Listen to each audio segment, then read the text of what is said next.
الحمد لله رب العالمين والصلاة والسلام على رسوله الكريم محمد بن عبد الله الأمين وعلى آله وصحبه أجمعين.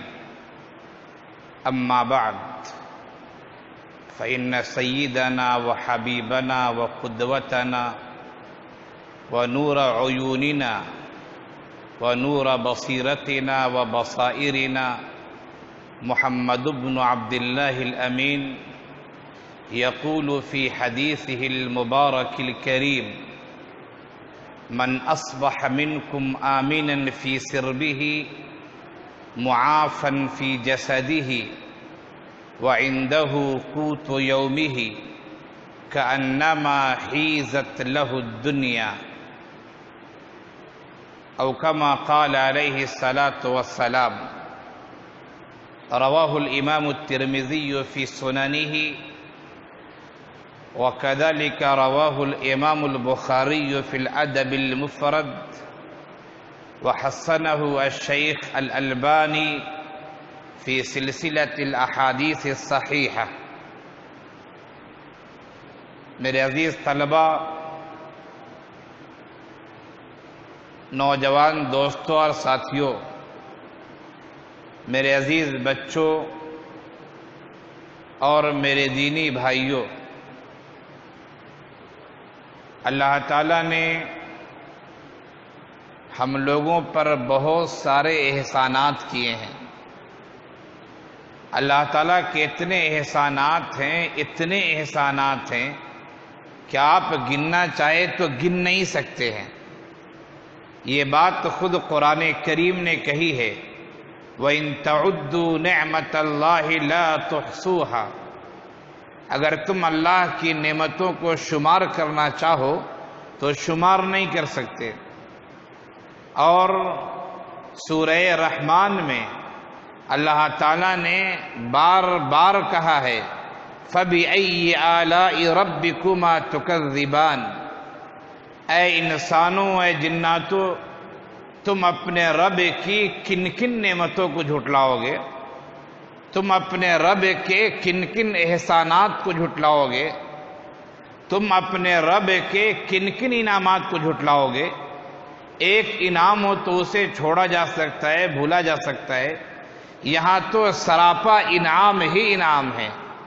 اللہ تعالیٰ نے ہمیں وجود بخشا، ہمارے اعضاء صحیح سالم عنایت فرمائے، ہماری آنکھیں پوری طرح کام کر رہی ہیں، ہمارے ہاتھ پوری طرح کام کر رہے ہیں، ہماری ناک اور ہمارے کان پوری طرح کام کر رہے ہیں، ہمیں اللہ نے قوت گویائی دی ہے، ہم صحیح طرح سے چیزوں کا مزہ چکھ لیتے ہیں، جو زبان کا ذائقہ اور جو زبان کی خاصیت ہے۔ اللہ نے ہمیں ٹانگیں دی ہیں، پاؤں دیے ہیں کہ ہم آسانی سے کہیں بھی جا سکتے ہیں۔ اللہ تعالیٰ نے اپنی بے پناہ ہوائیں ہمیں دی ہیں، بے پناہ پانی کی نعمتیں اللہ نے دی ہیں، اور پھر کھانا کھانے اور کھانا کے ہضم ہونے کا جو نظام ہے جو اللہ نے ہمیں دیا ہے، یہ پورا سسٹم جو اللہ کا دیا ہوا ہے، اس پورے سسٹم پہ آپ غور کیجئے تو یہ سب اللہ کی طرف سے انعام اور اکرام ہیں۔ ہم تو کسی لائق نہیں تھے، بلکہ ہمارا وجود نہیں تھا، ہم اور آپ تو معدوم تھے۔ ہمیں جو وجود بخشنے والی ذات ہے وہ ذات اللہ جل جلالہ کی ہے، وہ ذات پروردگار عالم کی ہے، جو رب کائنات ہے، جس نے ساری کائنات کو اور ساری دنیا کو بنایا اور پیدا کیا ہے۔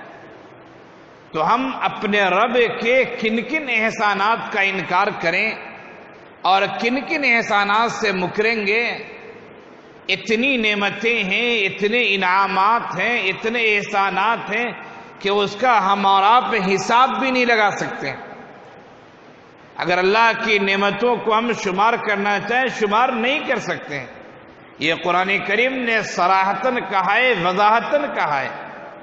جو آیت میں نے آپ کے سامنے تلاوت کی کہ وَإِن تَعُدُّوا نِعْمَةَ اللَّهِ لَا تُحْصُوهَا، اللہ کی نعمتوں کو شمار کرنا چاہو، شمار نہیں کر سکتے ہو۔ اور سورہ رحمان میں ایک دو نہیں بلکہ متعدد نعمتوں کو اللہ نے گنایا ہے، اور ہر ایک آیت دو آیت کے بعد اللہ تعالیٰ نے فَبِأَيِّ آلَاءِ رَبِّكُمَا تُكَذِّبَانِ کہہ کے ہمیں احساس دلایا ہے کہ انسانوں تم ناشکری بہت کرتے ہو، اے انسانوں تمہارے اندر شکر کا مادہ کم ہے، اے انسانوں تم میں شکر کرنے والے انتہائی کم لوگ ہیں۔ اسی لیے احسان اللہ نے گنایا اور کہا، بار بار کہا کہ انس اور اے جن، اے انسانوں اے جناتوں، تم اپنے رب کی کن کن نعمتوں کو جھٹلاؤ گے؟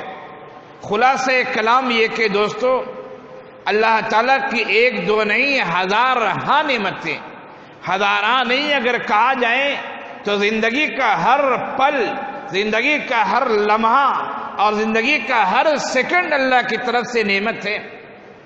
میں ابھی آپ کے سامنے بول رہا ہوں، آپ ہمارے سامنے سن رہے ہیں، ہماری قوت گویائی بھی اللہ کے فضل سے اچھی ہے، آپ کی قوت سماعت بھی اچھی ہے، آپ کو بھی اللہ نے قوت گویائی دی ہے، ہمیں بھی اللہ نے قوت سماعت دی ہے، اور دیگر چیزیں سب صحیح سالم ہیں، سانس کا نظام، تنفس کا نظام، دل کے دھڑکن کا نظام سب ٹھیک سے چل رہا ہے۔ آپ میری باتوں کو سن رہے ہیں اور میں آپ کو خطاب کر رہا ہوں۔ اگر اللہ چاہے تو یہ نعمت چھین لے، اللہ چاہے تو منٹوں اور سیکنڈوں میں قوت گویائی چھین لے ہو، لیکن اس کے انعامات ہیں، اس کی نعمتیں ہیں، اس کی نوازشیں ہیں۔ ہمیں چاہیے کہ ہر لمحہ ہم اللہ تعالیٰ کے سامنے شکر ادا کریں، اور ہمارا کوئی کام ایسا نہ ہو جو رب ذوالجلال کے شکر سے خالی ہو۔ اسی پس منظر میں میں نے آپ کے سامنے آقا صلی اللہ علیہ وسلم کی ایک حدیث پڑھی ہے، جس کو امام ترمذی علیہ الرحمہ نے سنن ترمذی میں روایت کیا ہے، حضرت امام بخاری علیہ الرحمہ نے الادب المفرد میں بیان کیا ہے، اور شیخ البانی علیہ الرحمہ نے اپنی مشہور کتاب سلسلۃ الاحادیث الصحیحہ میں اس روایت کو نقل کرنے کے بعد اس کی سند پہ حکم لگایا ہے اور کہا ہے کہ یہ سند صحیح حسن کے درجے میں اور حدیث حسن ہے۔ آقا نے کیا فرمایا؟ ابھی خطبے میں میں نے وہ حدیث آپ کے سامنے پڑھی۔ آقا صلی اللہ علیہ وسلم کا ارشاد گرامی ہے، من اصبح منکم آمنا فی سربہ معافا فی جسدہ وعنده قوت یومہ کأنما حیزت لہ الدنیا۔ فرمایا کہ تم میں سے جو آدمی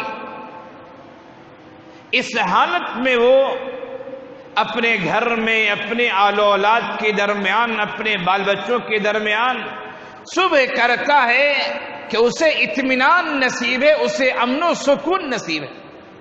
اس حدیث میں تین باتیں اصلاً کہی گئی ہیں۔ نمبر ایک، جسے امن و سکون حاصل ہو۔ نمبر دو، جسے صحت و تندرستی حاصل ہو۔ نمبر تین، جس کے پاس ایک دن کی بھی خوراک موجود ہے۔ آقا نے فرمایا کہ گویا کہ اس کے لیے پوری دنیا سمیٹ دی گئی، اس کے پاس پوری دنیا موجود ہے۔ آپ غور کریں، ایک انسان دنیا میں چاہتا کیا ہے؟ ہر انسان کی یہ خواہش ہوتی ہے کہ ہم ٹینشن سے فری رہیں۔ ہر انسان یہ چاہتا ہے کہ ٹینشن ہمارے ذہن و دماغ میں نہ آئے، ہمارے گھر میں نہ آئے، ہمارے اہل و عیال کے درمیان نہ آئے، ہمارے دوست و احباب کے درمیان نہ آئے۔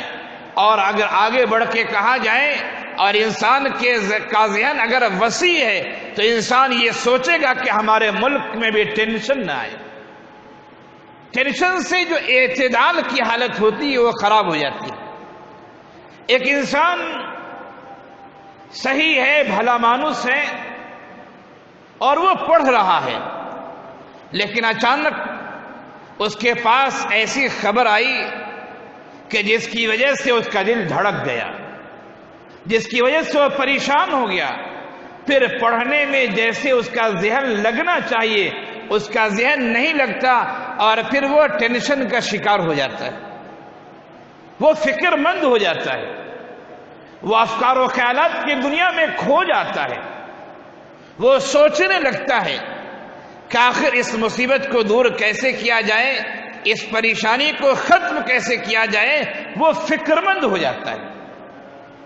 آقا نے فرمایا من اصبح منکم آمنا فی سربہ، سرب کے اصل معنی جو ہوتے ہیں دوستو، وہ اصل معنی دل کے ہوتے ہیں، نفس کا ہوتا ہے، اور پھر سرب کو معنی کے لحاظ سے وسعت دیا گیا تو کہا گیا سرب کے معنی گھر بار کے ہوتے ہیں، اور کہا گیا کہ سرب کے معنی اہل و عیال کے ہیں، سرب کے معنی اپنے مکان کے ہیں، سرب کے معنی قیام کی رہائش کی جگہ کے ہیں، سرب کے معنی جن کے درمیان آپ رہتے ہیں وہ افراد ہوئے۔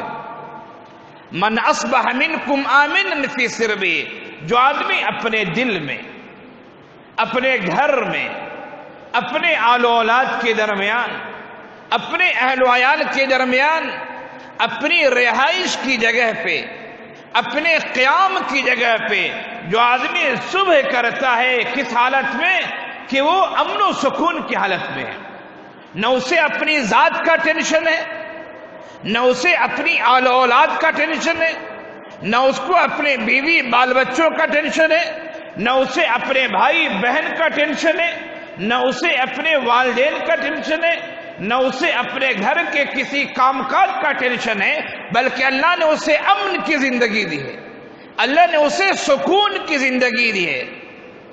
وہ آرام سے رات میں سویا تھا اور صبح اٹھتا ہے تو آرام سے اٹھتا ہے، دعا پڑھ کے سوتا ہے، دعا پڑھ کے بیدار ہوتا ہے، اور اس کا ذہن خالی ہے، معمول کے مطابق وہ کام کرتا ہے۔ پڑھنے لکھنے والا ہے، پڑھتا لکھتا ہے، پڑھانے لکھانے والا ہے، پڑھاتا لکھاتا ہے، بزنس مین ہے، سکون کے ساتھ اپنی دکان میں جاتا ہے، کاروبار میں جاتا ہے، کسی کمپنی کا ملازم ہے، سکون کے ساتھ ملازمت کرنے جاتا ہے، اور سکون کے ساتھ وہ اپنی سیلری اور تنخواہ لیتا ہے، اپنا مشاہرہ اور وظیفہ لیتا ہے۔ یہ سب سے پہلی ایک عظیم نعمت ہے جو اللہ کے رسول صلی اللہ علیہ وسلم نے 3 نعمتیں شمار کرائی ہیں کہ یہ 3 نعمتیں جس کے پاس ہو جائیں گویا کہ دنیا اس کے مٹھی میں آ گئی ہے، گویا کہ ساری دنیا اسے نصیب ہو گئی ہے۔ ان 3 نعمتوں میں سے سب سے پہلی نعمت دوستو یاد رکھیے کہ ٹینشن سے فری ہونا، امن و سکون کی زندگی ہونا، راحت کی زندگی ہونا، چین کی زندگی ہونا، نہ اپنا کوئی ٹینشن، نہ اپنے آل و اولاد کا کوئی ٹینشن، نہ گھر میں کوئی ٹینشن، سکون کے ساتھ، اعتدال کے ساتھ، اطمینان کے ساتھ آپ اپنا کام کر رہے ہیں، گھر کا نظام چل رہا ہے، اطمینان سے گھر میں آتے ہیں، سکون سے آرام کرتے ہیں، سوتے ہیں، اور سکون سے پھر بیدار ہوتے ہیں، اور پھر اپنے کام میں لگ جاتے ہیں، کوئی فکر نہیں ہے۔ اللہ تعالیٰ نے یہ سکون اگر ہمیں دے دیا ہے، ہمیں یہ نعمت عنایت ہو گئی ہے، تو دنیا کی 1/3 چیز گویا کہ ہمیں نصیب ہو گئی ہے۔ آپ ملیں، آپ لوگوں سے ملیں، سینکڑوں لوگوں سے ہمارا ملنا ہوتا ہے، اچھی سیلری ہے، اچھی تنخواہ ہے، اچھا کاروبار چل رہا ہے، دیکھنے میں بھی صحت بہت اچھی لگ رہی ہے، ہوا پہلوان محسوس نہیں ہو رہے ہو، اچھی صحت ہے، لیکن خبر خرید پوچھئے تو یہی کہے گا مولانا کیا بولوں بہت ٹینشن میں ہو۔ ارے بھائی کیسا ٹینشن؟ تنخواہ 1 لاکھ کے آس پاس آپ کی ہے، بچہ اچھا کما رہا ہے، کوئی امریکہ، کوئی کینیڈا، کوئی لندن میں ہے، بہترین بنگلے ہیں، 1-2 جگہ نہیں متعدد جگہوں پہ بنگلے ہیں، شاندار گاڑی ہے، سب کچھ ہے، پھر کہتے ہیں ٹینشن میں ہوں۔ دل کو راحت نہیں ہے، دل کو سکون نہیں ہے۔ سکون نہ ہونے کے مختلف وجوہات ہو سکتے ہیں۔ اللہ سے رشتہ کمزور ہے، ہائے ہائے کی دوڑ لگی ہوئی ہے۔ آج اتنا مال ہو گیا، ہائے کل اتنا مال ہو جائے، کل اتنا مال ہو جائے۔ ٹینشن مال کا بھی ہو سکتا ہے۔ آل و اولاد کی اچھی تربیت آپ نے نہیں کی ہے، آل و اولاد آپ کو نہیں پوچھتے ہیں، ٹینشن آل و اولاد کا بھی ہو سکتا ہے۔ آپ نے شادی کی تھی، مالدار گھرانے کو دیکھ کے آپ نے شادی کی تھی، حسب و نسب کو دیکھ کے آپ نے شادی کی تھی، حسن و جمال کو دیکھ کے آپ نے شادی کی تھی۔ شادی میں آپ نے دینداری کو نہیں دیکھا تھا، بیوی کی وجہ سے ٹینشن میں آپ مبتلا ہے۔ آپ سے جن لوگوں کی دوستی ہے وہ ایسے لوگ ہیں جو آپ سے حسد کرتے ہیں، دشمنی کرتے ہیں، آپ کی ٹانگ کھینچنا چاہتے ہیں۔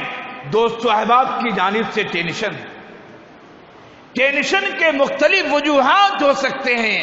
اگر آپ کو اللہ نے امن و سکون دیا ہے، اگر آپ آرام سے اپنا کام کر رہے ہیں، آپ اپنی بیوی اور اپنے آل و اولاد سے، اہل و عیال سے خوش ہیں، آپ طالب علم میں اچھی طرح سے پڑھ رہے ہیں، ہم اساتذہ کی فہرست میں ہیں، ہم سکون سے کام کر رہے ہیں، آپ میں سے کچھ لوگ تجار ہیں، وہ آرام سے سکون کے ساتھ اپنا کاروبار کر رہے ہیں، کوئی ٹینشن نہیں ہے۔ دوستو سمجھ جائیے کہ اللہ نے دنیا کی 1/3 نعمت آپ کو دے دی ہے۔ 1/3 نعمت یہ ہے کہ انسان ٹینشن سے فری رہے۔ گھر میں، آفس میں اٹھتے بیٹھتے، سوتے جاگتے، چلتے پھرتے، پڑھتے ٹہلتے، کاروبار کرتے، ہر جگہ انسان سکون کے ساتھ صبح کر رہا ہے، سکون کے ساتھ شام کر رہا ہے۔ 1/3 دنیا آپ کو مل گئی ہے۔ دوسری چیز جو بہت بڑی نعمت اللہ کے رسول صلی اللہ علیہ وسلم نے ہمیں اور آپ کو بتائی ہے وہ یہ ہے معافن فی جسدہ، اپنے جسم کے لحاظ سے، اپنی جان کے لحاظ سے صحت و عافیت میں انسان ہو۔ یہ بھی دنیا کی 1/3 آپ کو دی گئی۔ صحت کو معمولی نہ سمجھیے، آقا نے فرمایا کہ 5 چیزوں سے پہلے، یعنی اسے کر لینے کی کوشش کرو، جلدی کرو۔ اسی میں فرمایا آقا صلی اللہ علیہ وسلم نے کہ بیماری سے پہلے حالت صحت کو غنیمت سمجھو، حالت مرض سے پہلے حالت صحت کو غنیمت سمجھو، اور جو کام بن پڑتا ہے جلدی جلدی نیکیاں اچھائیاں کام کر لو۔ صحت و تندرستی بہت بڑی نعمت ہے۔ میں جب لکھنؤ میں پڑھ رہا تھا، 10 سال میں نے لکھنؤ میں تعلیم حاصل کی، 5 سال دارالعلوم ندوۃ العلماء میں، اور اس سے پہلے 5 سال دارالعلوم ندوۃ العلماء کی ایک شاخ ہے جامعہ سید احمد شہید، وہاں 5 سال میں نے تعلیم حاصل کی۔ اس طرح 10 سال لکھنؤ میں میرا رہنا ہوا۔ اس سے پہلے 1 سال میں نے سیتامڑھی کے ایک مدرسے میں، مدرسہ اصلاح المسلمین میں تعلیم حاصل کی، اور پھر اس سے پہلے 4 سال میں نے اپنے گاؤں کے قریب میں ایک گاؤں ہے ابا بکر پور، وہاں کے ایک مدرسے میں میں نے تعلیم حاصل کی۔ اس سے پہلے والدہ کے پاس تعلیم ہوئی۔ ندوۃ العلماء کے بعد 5 سال میرا مصر میں رہنا ہوا ہے۔ میں بتانا یہ چاہ رہا ہوں کہ میرے والد محترم، اللہ ان کو غریق رحمت کرے، ان کی قبر کو اللہ نور سے بھر دے، روضۃ من ریاض الجنہ اللہ ان کی قبر کو بنا دے۔ جب بھی وہ ہمیں خط لکھتے تھے، 25 پیسے کا پوسٹ کارڈ ملتا تھا۔ جب بھی انہوں نے ہمیں خط لکھا ہندوستان میں اور ہندوستان سے باہر، انتردیشی ایک ہوتا ہے جو باہر ودیش جانے کے لیے خاص قسم کا گورنمنٹ کا لفاف ہوتا ہے، وہ اس میں خط لکھتے تھے۔ جب بھی وہ خط لکھتے تو میرے والد محترم ہمیشہ یہ لکھتے، بیٹا تندرستی 1000 نعمت ہے۔ ان کے خط میں کسی نہ کسی لحاظ سے یہ جملہ ضرور ہوتا کہ تندرستی 1000 نعمت ہے، اپنی صحت کا خیال رکھنا۔ شعر ہے، تنگ دستی اگر نہ ہو غالب، غالباً اسی طرح شعر ہے، اگر میری یادداشت ساتھ دے رہی ہے تو، تنگ دستی اگر نہ ہو غالب، تندرستی ہزار نعمت ہے۔ اگر آدمی محتاج نہیں ہے، مال و دولت کی پریشانی نہیں ہے، آدمی کے اندر مسکنت اور غربت نہیں ہے، آدمی کے اندر فقر و فاقہ نہیں ہے، تو صحت و تندرستی ہزار نعمت ہے۔ صحت آپ لاکھ کوشش کر لیں، جیسی صحت اللہ تعالیٰ دیتا ہے آپ ویسی صحت پیسوں سے نہیں خرید سکتے ہیں۔ ہم علاج و معالجہ کراتے ہیں، دوائیاں کھاتے ہیں، دوائیوں سے فائدہ تو ہوتا ہے لیکن دوائیوں کا سائیڈ ایفیکٹ بھی ہوتا ہے، دوسرے نقصانات بھی ہوتے ہیں۔ ایسے لوگوں کو میں جانتا ہوں جنہوں نے گلف میں کام کیا اور اللہ کے فضل سے خوب پیسہ کمایا، لیکن وہ بیمار پڑے، وہاں علاج کی بات کی انہوں نے تو معلوم ہوا کہ علاج میں تقریباً 40-50 لاکھ روپے خرچ ہوں گے۔ انہوں نے دوسرے ملک میں کانٹیکٹ کیا، چائنا میں کانٹیکٹ کیا، یورپ کے ممالک میں کانٹیکٹ کیا، رابطہ کیا، معلوم ہوا کہ وہاں کا علاج بھی مہنگا ہے۔ ہندوستان سے ربط قائم کیا بڑے ہاسپٹل سے، معلوم ہوا کہ یہاں کا علاج سستا ہے، 40-50 کی جگہ پہ 10-20 لاکھ میں علاج ہو جاتا۔ وہ علاج کرانے کے لیے آئے، پیسے بھی ہیں، سب کچھ ہے، لیکن معلوم ہوا کہ آپریشن تو ہوا لیکن آپریشن کامیاب نہیں ہوا اور پھر ان کا انتقال ہو گیا۔ ہمارے پاس پیسے ہیں، ہم پیسے خرچ کرنے کے لیے تیار ہیں، لیکن جو صحت اللہ دیتا ہے وہ صحت پیسوں سے نہیں خریدی جا سکتی۔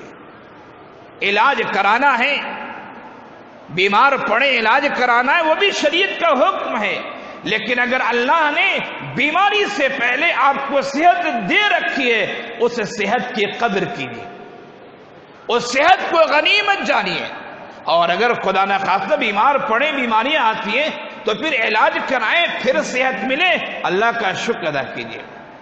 صحت و تندرستی ہزار نعمت ہے۔ صحت کو اگر اللہ شفا یابی نہ دے، صحت سے نہ رکھے، تو انسان کے بس کی بات نہیں کہ وہ کسی دکان سے اور کسی ڈاکٹر سے خرید لے۔ صحت کو غنیمت سمجھیے، تندرستی کو غنیمت سمجھیے۔ اگر آپ بیماری سے دور ہیں، اللہ تعالی ہم سب کو دور رکھے، بیماری سے دور ہیں تو گویا کہ دنیا کی 1/3 آپ کو اللہ نے نعمت دے دی ہے۔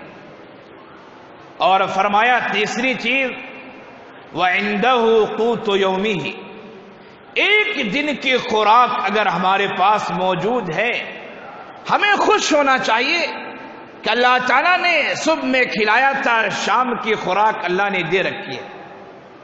یہ انسان ہے، انسان کے اندر بخل کا مادہ رکھا گیا ہے، انسان بخیل ہوتا ہے، انسان لالچی ہوتا ہے، انسان کے اندر حرص و ہوس ہوتی ہے۔ قد افلح من زکاہا وقد خاب من دساہا، جس نے اپنے نفس کو پاک کر لیا ہے۔ یہ نفس دونوں چیزوں سے مرکب ہے۔ میں بتاؤں آپ کو، اللہ نے جو نفس میں القاء کیا ہے وہ فجور کی چیزیں بھی ہیں اور وہ اچھائی کی چیزیں بھی ہیں۔ قرآن کریم نے اس کی وضاحت کی ہے کہ اللہ تعالیٰ نے دونوں طرح کی چیزیں انسان کے نفس میں القاء کیا ہے۔ ایک وہ چیزیں ہیں جو فرشتوں والی صفت ہے، اللہ کی بات ماننا، عبادت کرنا، اللہ کی طرف رجوع ہونا، اور ایک دوسری صفت ہے جس کو حیوانیت کہا جاتا ہے۔ حضرت شاہ ولی اللہ دہلوی علیہ الرحمہ کی اصطلاح میں، جو انہوں نے حجت اللہ البالغہ میں جو انہوں نے کہا ہے، اس کے لحاظ سے کہا جائے تو انسان کو 2 طرح کی صفتیں دی گئی ہیں۔ انسان صفت ملکوتیت، فرشتوں کی صفت سے بھی متصف ہے، اور انسان کے اندر صفت حیوانیت بھی ہے۔ انسان کو اللہ تعالیٰ نے دونوں طرح کے اوصاف دیے ہیں۔ انبیاء کو بھیجا گیا، رسولوں کو بھیجا گیا، آسمانی کتابیں نازل کی گئیں، کہ ہم اپنے دل کی اصلاح کر کے جو انبیاء کا راستہ ہے، جو فرشتوں کا راستہ ہے، ہم اس راستے کو ترجیح دیں اور اس راستے پر ہم قائم رہنے کی کوشش کریں۔ تو میں یہ کہہ رہا تھا کہ انسان فطرتاً بخیل ہے، مال کی حرص و ہوس اس کے اندر بہت زیادہ ہے، اسی لیے آقا نے فرمایا کہ اگر ابن آدم کے لیے سونے کی ایک وادی ہو جائے، ایک بھرا میدان مل جائے جس میں سونا ہی سونا ہو، ابن آدم سوچے گا یا اللہ ایک وادی اور مل جاتی، ایک میدان سونے کا اور مل جاتا، 2 میدان مل جائے سونے کا، جواہرات کا، لال و گوہر کا، انسان سوچے گا یا اللہ ایک وادی اور مل جاتی، ایک میدان اور مل جاتا۔ آقا نے فرمایا حدیث کے آخر میں وَلَن يَمْلَأَ فَاهُ إِلَّا التُّرَابُ، وَلَن يَمْلَأَ فَاهُ إِلَّا التُّرَابُ، ایک میدان سونے کا مل گیا، کہہ رہا ہے کہ ایک اور مل جائے، ایک اور مل گیا، کہہ رہا ہے ایک اور مل جائے، ملتا جائے گا، اس کا حرص و ہوس ختم نہیں ہوگا یہاں تک کہ قبر کی مٹی اس کے منہ میں چلی جائے۔ وَلَن يَمْلَأَ فَاهُ إِلَّا التُّرَابُ، جب قبر میں ڈالا جائے گا اور قبر کی مٹیاں اس کے بدن سے ٹچ ہوں گی اور پھر جسم میں کیڑے مکوڑے لگیں گے اور پھر جسم ختم ہو جائے گا، آقا نے فرمایا قبر کی مٹی ہی اس کے منہ کو بھر سکتی ہے۔ انسان فطرتاً حریص ہوتا ہے، انسان کہتا ہے مالی مالی مالی، میرا مال میرا مال، فلاں بینک میں ہے میرا مال، فلاں بینک میں ہے میرا مال، فلاں پراپرٹی ہے میرا مال، فلاں بنگلہ ہے میرا مال، فلاں کار ہے میرا مال، فلاں دکان ہے میرا مال، انسان کہتا ہے مالی مالی، میرا مال میرا مال۔ آقا نے فرمایا سن لو غور سے، سن لو غور سے، جو تو نے کھا لیا وہ تیرا مال ہو گیا، جو تو نے پہن لیا وہ تیرا مال ہو گیا، جو تو نے صدقہ و خیرات کر دیا وہ تیرا مال ہو گیا، بینک میں جو رکھا ہوا ہے، بنگلے جو رکھے ہوئے ہیں اور ہیرے جواہرات ہیں وہ تیرا نہیں ہے، تیری آنکھ بند ہوگی، وراثت کے طور پر ورثے کو مال مل جائے گا۔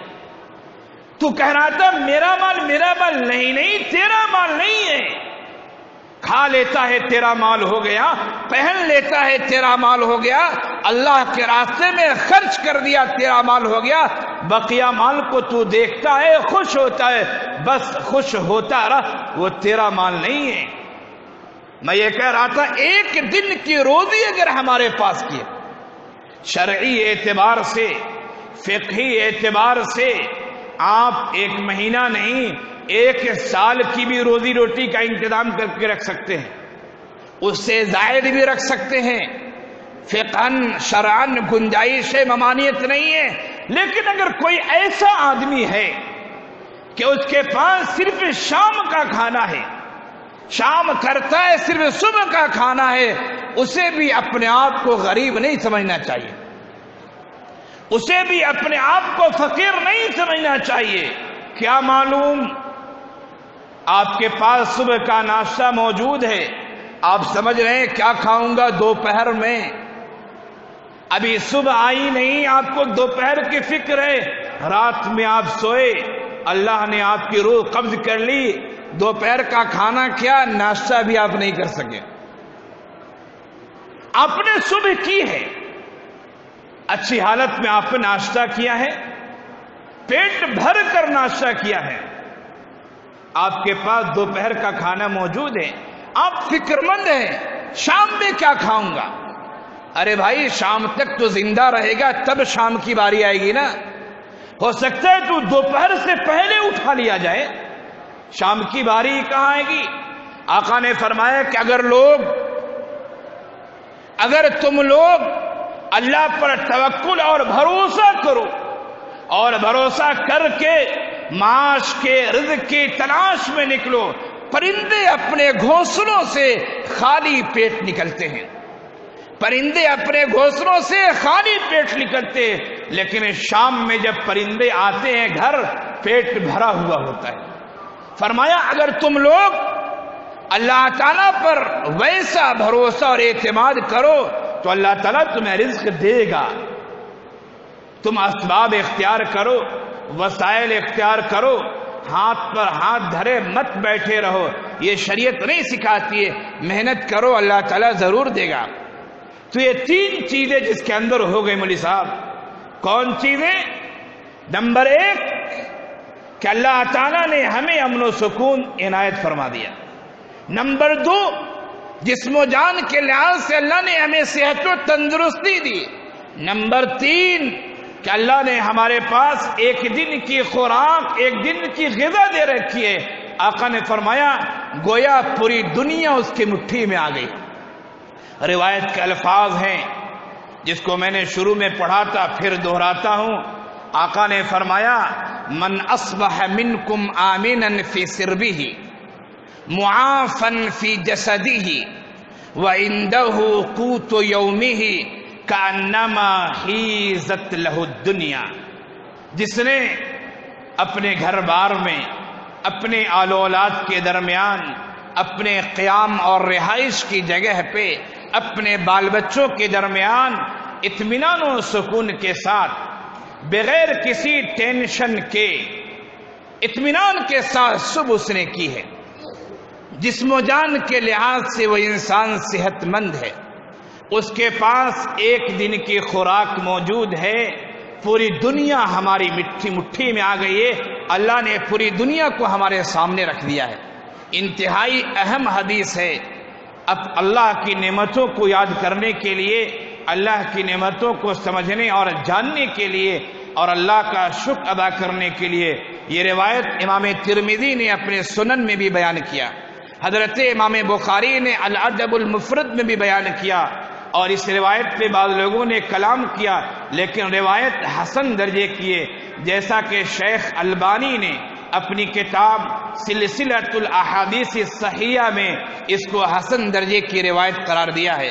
اللہ تعالی ہم سب کو اپنی نعمتوں کی قدر کرنے کی توفیق عنایت فرمائے۔ اللہ تعالی ہمیں اور آپ کو شکر کے جذبے سے بھر دے، ہر لمحہ اٹھتے بیٹھتے چلتے پھرتے سوتے جاگتے کھاتے پیتے ہر لمحہ ہم اللہ کا شکر ادا کرتے رہے، اس کی تسبیحات، اس کی تحمیدات اور اس کی تحلیلات کو ہم اپنی زبان سے گنگناتے رہیں، اور اپنے قلب و جگر کے لیے ان باتوں کو ہم اپنا ورد اور وظیفہ بنا لیں۔ انشاءاللہ اللہ اپنی نعمتیں ہم پر دو چند کر دے گا اور مزید آسانیاں اللہ تعالیٰ پیدا فرمائے گا۔ وآخر دعوانا ان الحمدللہ رب